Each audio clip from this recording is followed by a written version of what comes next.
Here's something civilians never notice. Walk into a rest area restroom at 2 in the morning and count the truckers who came in alone. On the bad exits, the answer is almost zero. Out here, guys pair up to go to the bathroom the same way soldiers do, because too many drivers learned the hard way that the walk from your cab to the building is the most exposed 30 seconds of your night. Nobody printed a rule about it. You built that habit one bad stop at a time. And tonight we're putting 20 of those places in order, from bad to the single worst corridor in America. Anybody can tell you rest areas get sketchy after dark. You already know that. That's the lazy version. We went one level deeper to the exact interstates and exits drivers actually route around, and we backed every single one with something real. A police bulletin, a state that gave up and posted armed guards, a murder with a name and a date attached. And waiting at the very top of this list is a road so dangerous the FBI built a special unit just to track the bodies found alongside it. That road is famous, and half of you already know which one it is. Let's get into it. Number 20, Interstate 90, Rapid City and Wall, South Dakota. We start way out west because the first lesson isn't about crowds, it's about the opposite. Interstate 90 running toward the Black Hills is beautiful and empty is its own kind of danger. This stretch swings from dead quiet to jammed. The second tourist season hits Mount Rushmore and the Badlands, and the rest areas were never staffed for either extreme. Here, the threat is distance. You have a problem at a remote pull-off out here, a breakdown, or somebody circling your truck, and help isn't 10 minutes away, it's 40 if your phone even has bars. Drivers who run this corridor will tell you the danger was never a crowd of criminals. It's that on a dark, half-empty lot with no cell signal, a broken light or a busted door lock stops being an inconvenience and becomes the whole problem. The cost of the far west is self-reliance. Nobody is coming fast, so you'd better be the most prepared person in the lot. Consider this the entrance exam. Everything after this gets louder. Number 19, Interstate 44, Joplin, Missouri. Joplin sits where a bunch of state routes feed into I-44, and it's a natural pause point crossing the southern Midwest. The complaint drivers repeat here isn't one headline. It's a pattern. Theft from vehicles, people moving through the lot at night with no reason to be there, and the sense that a patrol car only shows up after somebody's already been hit. This corner of Missouri also eats a lot of severe weather, and storms bunch trucks up at the public stops for hours at a stretch. Crowd a tired, frustrated lot together in the dark, and you've built a target-rich environment for anybody looking to test door handles. The cost at Joplin is the slow kind. Not a dramatic robbery, just a cut screen and a missing duffel bag you discover at sunrise in a state where the response time to a rest area call is measured in patience.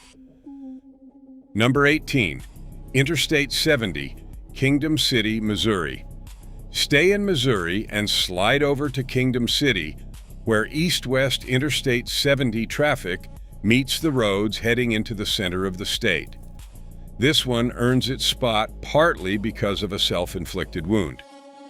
MoDOT has been closing and rebuilding rest areas up and down Interstate 70 for a couple of years now, including both facilities out in Cooper County shut down for months of construction. When you close a stop, every truck that would have used it piles into the next one. That's the trap at Kingdom City. Overcrowding after dark, aggressive panhandling, and drivers boxed into a lot with nowhere left to legally park. A jammed rest area feels safe because it's full, but a full lot in the dark is just more cover for the guy working the rows. The cost here is the squeeze. Fewer open doors funneling more of you into the ones that stay lit. Number 17, Interstate 75, Lake City, Florida. Lake City is where Interstate 75 and Interstate 10 cross, which makes it a giant funnel for everything pouring into and out of Florida.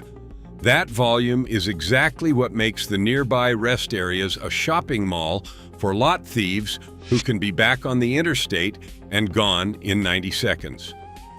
The multiplier here is fatigue. By the time you reach North Florida, you're a lot of hours deep, rolling in late or before dawn, and a tired driver is slower to notice the guy who's been watching him and quicker to leave a door unlocked. Florida agencies push the same seasonal reminder every year: don't leave anything visible, and they push it because it keeps happening. Because Lake City feels routine, everybody drops their guard right where they shouldn't. The cost is the classic smash and grab: a window and whatever was sitting on the passenger seat gone while you slept 20 feet away. Quick pit stop before we head west. If this list is worth anything to you, tap subscribe. It's free, and unlike your ELD, it will never flash red at you the exact minute you find a legal parking spot. Number 16, Interstate 17, Cordes Junction, Arizona. Interstate 17 climbing between Phoenix and Flagstaff is one of the busiest tourist runs in Arizona, and around Cordes Junction, the pull-offs get hammered by drivers moving in and out of the high country. What puts this one on the list is that the danger is layered. Theft from unattended vehicles is real, but so is the desert itself. This past spring, a truck hauling hay caught fire and burned near Cordes Lakes and shut the interstate down. And every summer, the heat turns a simple breakdown into an emergency, because a disabled cab in 110-degree air becomes an oven fast. So the risk here stacks. A stop can be a target for break-ins and a genuine health hazard in the same afternoon.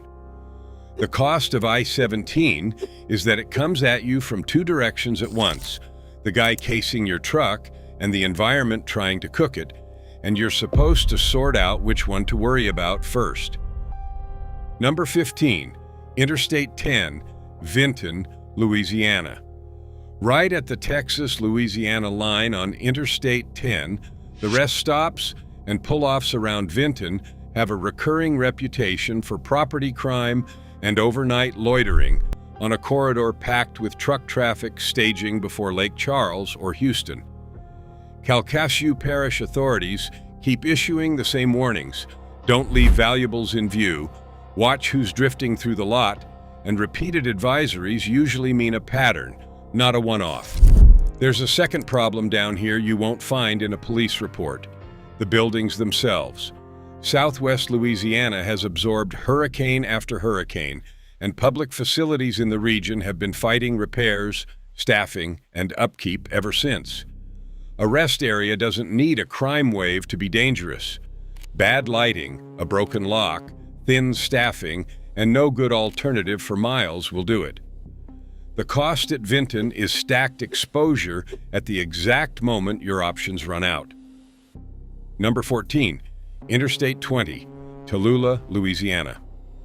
Tallulah is a small town, but I-20 hauls major east-west freight straight through it, and the stopping points along this stretch have picked up a reputation for break-ins and weak overnight security.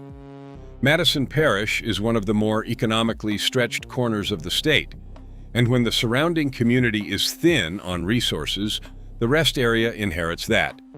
Minimal visible staffing, slower response, longer odds that help is close if something goes sideways. Drivers describe the familiar recipe here: an isolated stop, a big dark lot, a couple of people lingering with no clear reason, and not much confidence anyone's watching. You don't need a constant stream of violence for that mix to feel plainly wrong. The cost at Tallulah is the gut read every driver knows, the one that says park somewhere else, even when your clock is begging you not to. Number 13, Interstate 95, Lumberton, North Carolina. The Interstate 95 rest areas in eastern North Carolina are some of the busiest on the entire East Coast, And the Lumberton corridor through Robeson County has drawn years of law enforcement bulletins, warning about vehicle theft, suspicious approaches in the lots, and activity tied to interstate drug trafficking. Robeson County has wrestled with serious crime problems for a long time, and the interstate runs right through the pressure point. The thing drivers flag is the 2 a.m. walk. Dim corners, big lots, and not much visible patrol when traffic thins out. On a road carrying this much freight and this many families, a stop with that reputation casts a long shadow. The cost on Interstate 95 here is that vulnerable window between your cab and the building on a corridor where the wrong people already know exactly how busy it gets and how thin the coverage runs.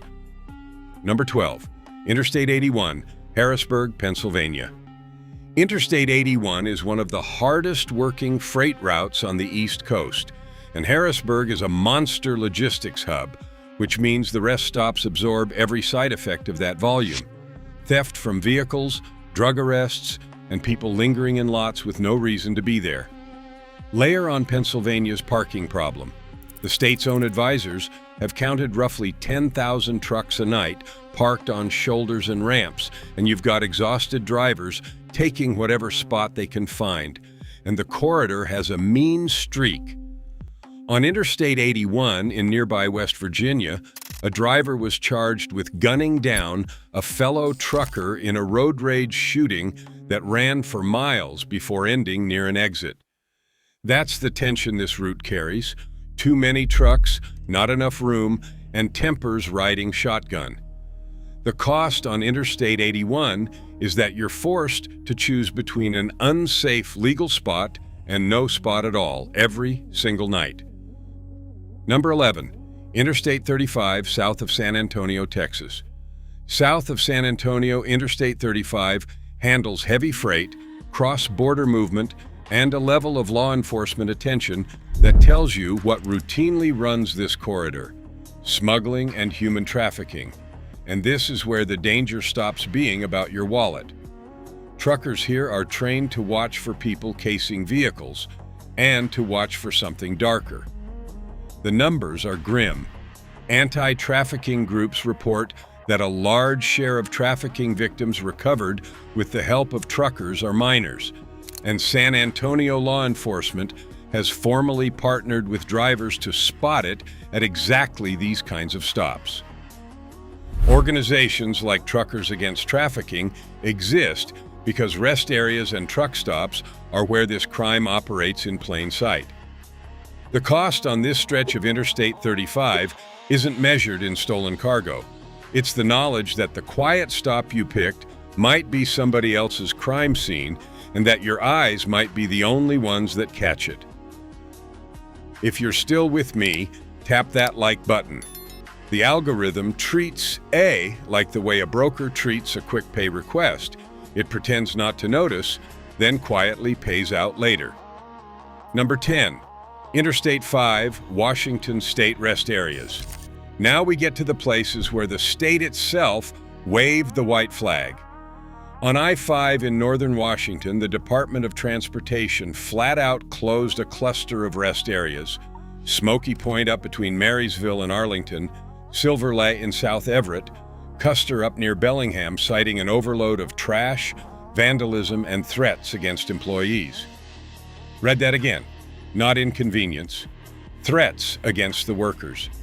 WSDOT's own people now say maintenance crews go out in pairs for safety.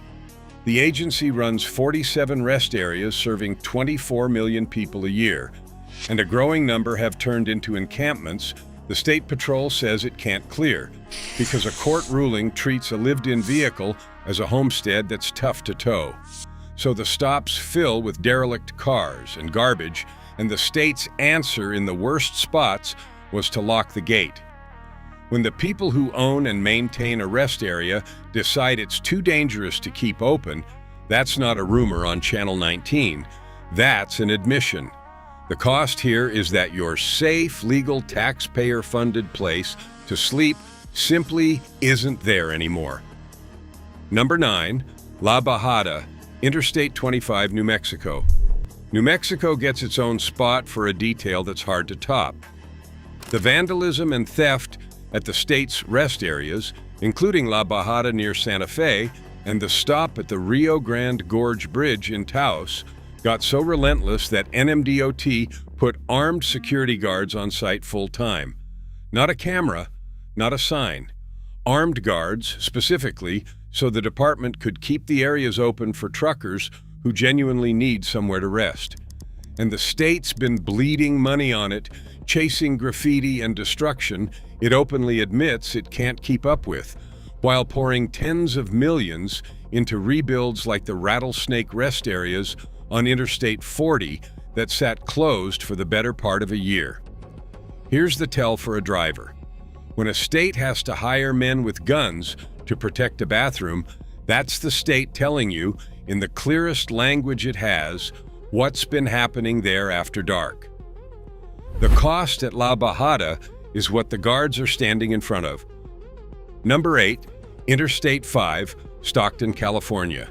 Down in California's Central Valley, the I-5 rest areas around Stockton and the wider San Joaquin corridor carry a stack of recurring complaints: theft, vandalism, encampment spillover, and drivers feeling exposed in the off-peak hours.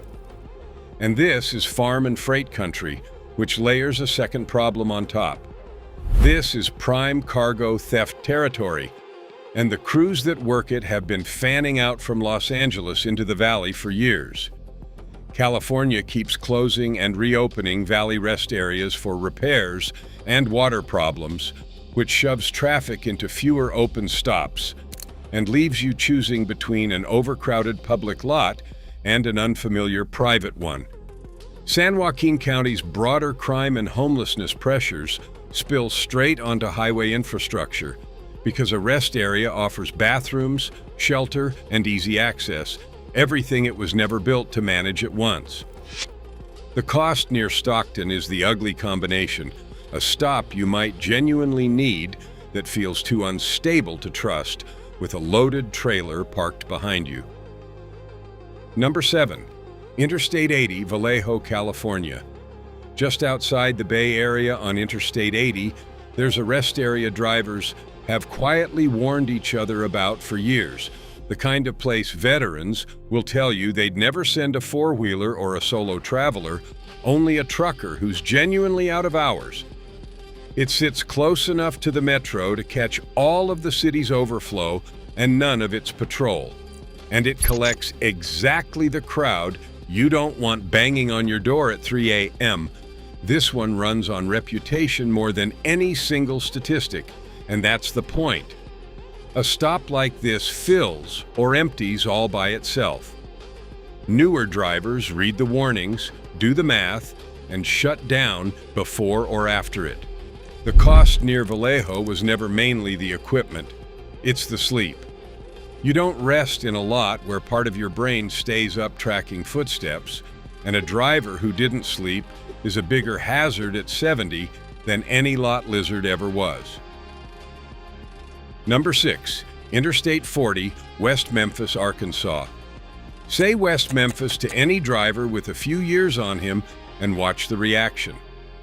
This is the truck stop and rest cluster where Interstate 40 and Interstate 55 come together across the river from Memphis, a wall of fuel and parking that, on paper, should be a driver's best friend and has been the opposite for 50 years. This one runs on 5 decades of drivers telling each other the identical thing: knocks on the door all night, people working the lots after dark, and a spot that's landed on personal avoid lists since the 1970s. It's not just folklore either. Security councils that track cargo theft have flagged high-risk stops in this corridor, the ones where multiple thefts pile up in a single year, and told drivers plainly to route around them. Some guys will tell you it's calmer than it used to be, and maybe they're right. Doesn't matter as much as you'd think, because the cost here is still the sleep you won't get. And hold on to West Memphis, because the river it sits on is about to matter a whole lot more before this list is done. Number 5, Interstate 15, Bonneville County, Idaho. Now the tone changes, and it doesn't change back. In May of 2022, a man was shot and killed at a rest stop in Bonneville County, Idaho, out on the wide-open interstate country of the Mountain West. This is the danger the empty stops from the top of this list only hinted at, made real. Here's the thing about a lonely rest area when it goes wrong. Everything that makes it peaceful, the isolation, the quiet, the distance from town, flips into a liability the instant a predator shows up.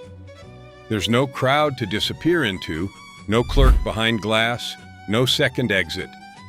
Out here, you cannot outrun a bad situation the way you might in a busy lot, because there's nothing and no one around to run to. The cost in a place like Bonneville County is the highest one there is, and it landed at a spot most drivers would have called safe, precisely because it looked so quiet. Number 4. Interstate 80, Victor, Iowa. On the westbound I-80 rest area near Victor, Iowa, about 40 miles west of Iowa City, a 60-year-old trucker named Ernest Kummer was shot 4 times in the head inside his own cab in September of 2017. The woman convicted of killing him got a mandatory life sentence with no parole.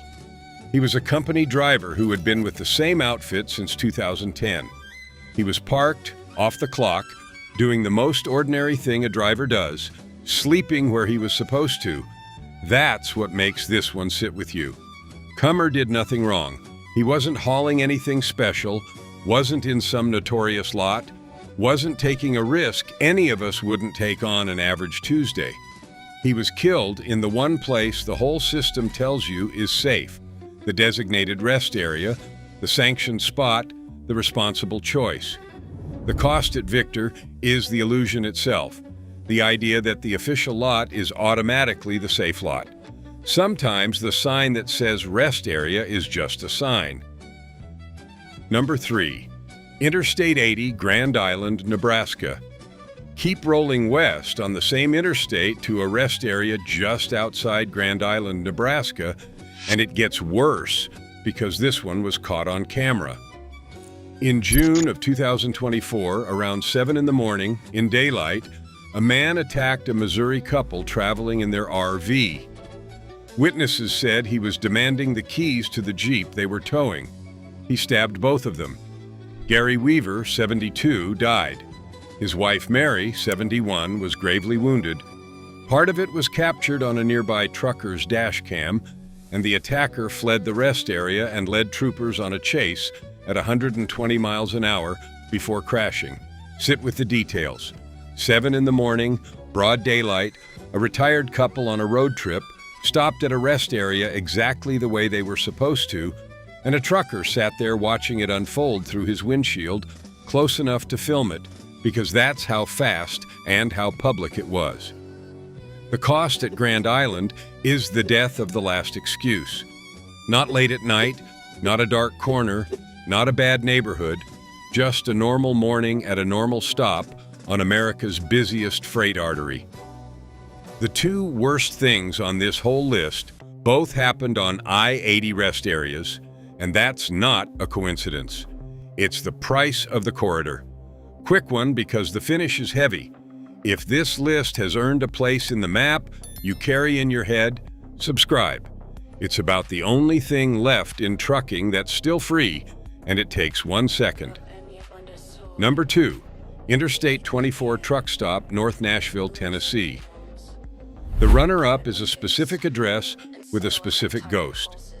In 2007, at a truck stop along Interstate 24 in North Nashville, a woman named Sarah Hulbert was found shot to death. A detective went back to that same truck stop to follow up, spotted a rig that matched a description, and started a conversation with the driver, a long-haul trucker from Illinois named Bruce Mendenhall. There was blood in the cab.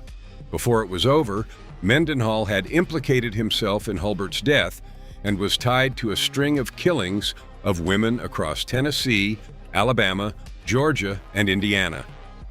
The press called him the truck stop killer. And he wasn't the only one. The reason this spot represents so much more than one crime is that it's a doorway into a pattern investigators have documented for decades. Predators who use the trucking life as cover, who pick victims up at one stop, harm them somewhere down the road, and are 3 states away by the time anyone notices. Mendenhall wasn't a fluke, he was a type. The cost this truck stop represents is the realization that at certain stops, the danger isn't circling your trailer. It's parked in the next row, idling, watching the lot, and it doesn't want your cargo at all. Number 1, Interstate 40, Wilmington to Barstow. The worst is not a single lot. It's the road that connects them, and it earned the top spot the hard way.